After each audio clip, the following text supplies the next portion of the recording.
आदरणीय बंधुओं, माताओं व मेरी प्यारी बहनों, राधे राधे। आप सभी का हमारे YouTube चैनल जीवन की धारा पर बहुत बहुत स्वागत है। बंधुओं, आज हम इस वीडियो में श्रावण महत्तम का 19वां अध्याय सुनेंगे, जिसे सुनने सुनाने से भगवान महादेव की कृपा से पापों का नाश होता है।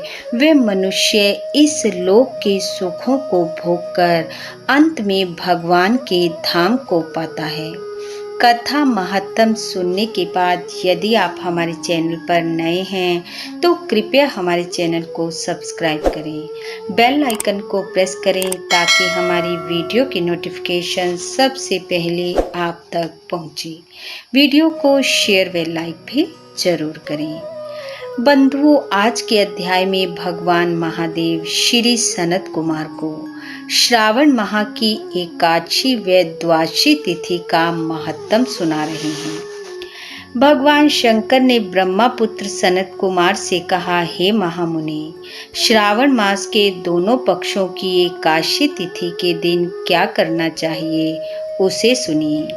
एकादशी व्रत के संबंध में मैंने आज तक किसी को कुछ नहीं बताया है।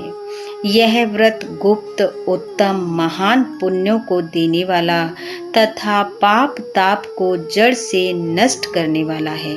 पापों का नाश करने वाला तथा सब व्रतों में उत्तम यह पवित्र एकादशी का व्रत है। इसे करने वाला मनुष्य दशमी के दिन प्रातः स्नान कर गुरु देवों की आज्ञा से वेद वेता पुराण ज्ञाता जितेंद्रिय ब्राह्मणों का पूजन करे। भगवान विष्णु का 16 उपचारों से पूजन करना चाहिए। उनसे प्रार्थना कर कहे, हे पुंडरीकाक्ष, मैं दूसरे दिन आने वाली एकादशी का निराहार रहकर व्रत करना चाहता हूँ। आप मेरी रक्षा करें। उस दिन गुरुदेव और अग्नि के समीप भूमि पर शयन करें। काम, क्रोध और मोह को त्याग कर एकादशी के दिन प्रातःकाल भगवान विष्णु में मन लगाकर श्रीधर का जाप करते रहना चाहिए। 3 दिन तक किसी भी पाखंडी से वार्तालाप न करें। केवल इतना करने मात्र से यह व्रत मोक्ष को प्रदान करने वाला बन जाता है। प्रातःकाल पंचगव्य लेकर नदी के जल में स्नान करना चाहिए। नदी न हो तो कुएं के जल में गंगा जल मिलाकर स्नान करें। भगवान सूर्य को नमस्कार करके भगवान विष्णु के शरण में जाकर वर्ण के अनुसार सब कार्य करके अपने घर को वापस लौटना चाहिए। घर आने पर श्रद्धा तथा भक्ति पूर्वक भगवान विष्णु का अर्चन पुष्प, दीप, धूप आदि से करना चाहिए। रात को गीत, वाद्य तथा कथा सुनते हुए जागरण करना चाहिए। फिर कलश स्थापन कर पंचरत्न और स्वर्ण को कलश में डालकर सफेद चंदन से पूजा कर कलश को 2 सफेद कपड़ों से ढक देना चाहिए। देवेश की प्रतिमा शंख, चक्र तथा गदा से युक्त कर उसकी पूजा करनी चाहिए। इसके बाद द्वादशी के दिन स्नान आदि कार्य कर श्रीधर का जाप करना चाहिए। शंख, चक्र, गदा तथा पद्मधारी भगवान विष्णु की पूजा करके ब्राह्मण को दक्षिणा सहित कलश देना चाहिए। कलश के साथ मक्खन भी अवश्य देना चाहिए। भगवान श्रीधर, आप प्रसन्न होकर मुझे लक्ष्मी प्रदान करें। इस प्रकार उच्चारण कर श्रेष्ठ वेद पाठी ब्राह्मणों को भोजन कराकर अपनी सामर्थ्य के अनुसार उन्हें दक्षिणा देकर विदा करना चाहिए। फिर अपने नौकरों को भोजन कराकर गाय को भूसा देकर स्वयं बंधु बांधवों सहित भोजन करें।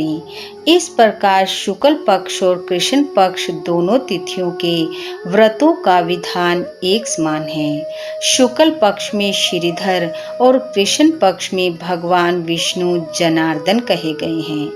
हे सनत कुमार, अब मैं तुम्हें द्वादशी के दिन भगवान विष्णु के निमित्त पवित्रारोपण के संबंध में बताता हूँ। हे तात, इसका अधिकारी कौन है, यह जान लेना भी आवश्यक है। ब्राह्मण, वैश्य, क्षत्रिय, शूद्र और सब धर्म स्थित जनों को भक्ति द्वारा पवित्रारोपण करना चाहिए। स्त्रियों तथा शूद्रों को केवल नाम मात्र द्वारा श्री हरि का पूजन करना चाहिए। सतयुग में मणि का, त्रेता युग में स्वर्ण का, द्वापर में रेशमी धागे का तथा कलयुग में सूत द्वारा पवित्रा का निर्माण करना चाहिए। सन्यासियों को मानसिक पवित्रारोपण करना चाहिए। पवित्रा को बांस के पात्र में रखकर उसे साफ वस्त्र से ढककर भगवान श्रीधर के सम्मुख उसे रखकर कहना चाहिए, हे प्रभु, मैंने अपने कार्य की पूर्ति के लिए इस पवित्रा को ढका है। हे देव, मेरे काम में विघ्न ना हो। हे नाथ, आप मुझ पर दया करें। आपको मैं इस पवित्रा द्वारा प्रसन्न करना चाहता हूँ। हे देवेश, आज से लेकर वर्ष भर तक व्रत नाशक काम, क्रोध आदि मुझ में न हों। आप तब तक मेरी सुरक्षा करें जब तक मेरा व्रत पूर्ण हो।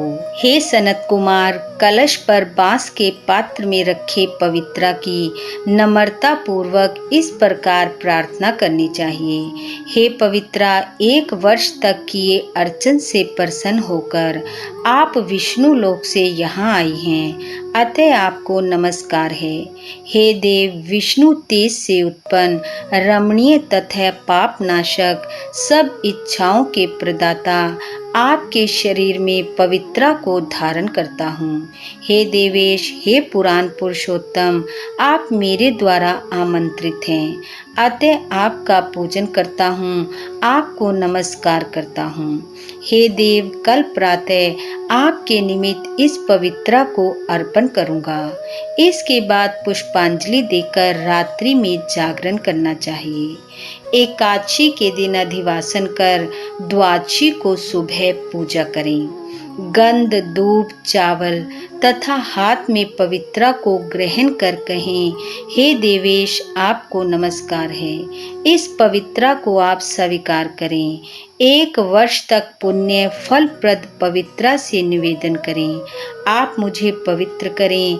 आपके सुप्रसाद से मेरे से जाने अनजाने जो पाप हो गए हैं, उन पापों से मैं पवित्र हो जाऊं।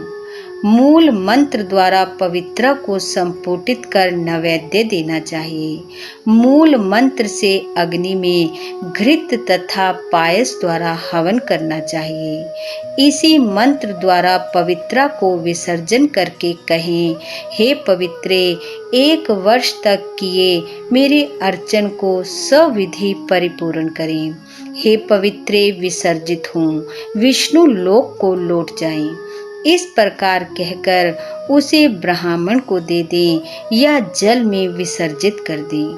हे वत्स, जो मनुष्य हरि का यह पवित्रारोपण करता है, इसके महत्तम को सुनता है, वह इस संसार में आनंद भोग कर अंत में विष्णु लोक को जाता है। इति श्रावण महत्तम 19वां अध्याय समाप्त। बोलो शंकर भगवान की जय। बंधु, भगवान महादेव की कृपा आप व आपके परिवार पर सदैव बनी रहे। आपका घर आंगन खुशियों से महकता रहे। इन्हीं शुभकामनाओं के साथ आप सबका बहुत बहुत धन्यवाद। राधे राधे।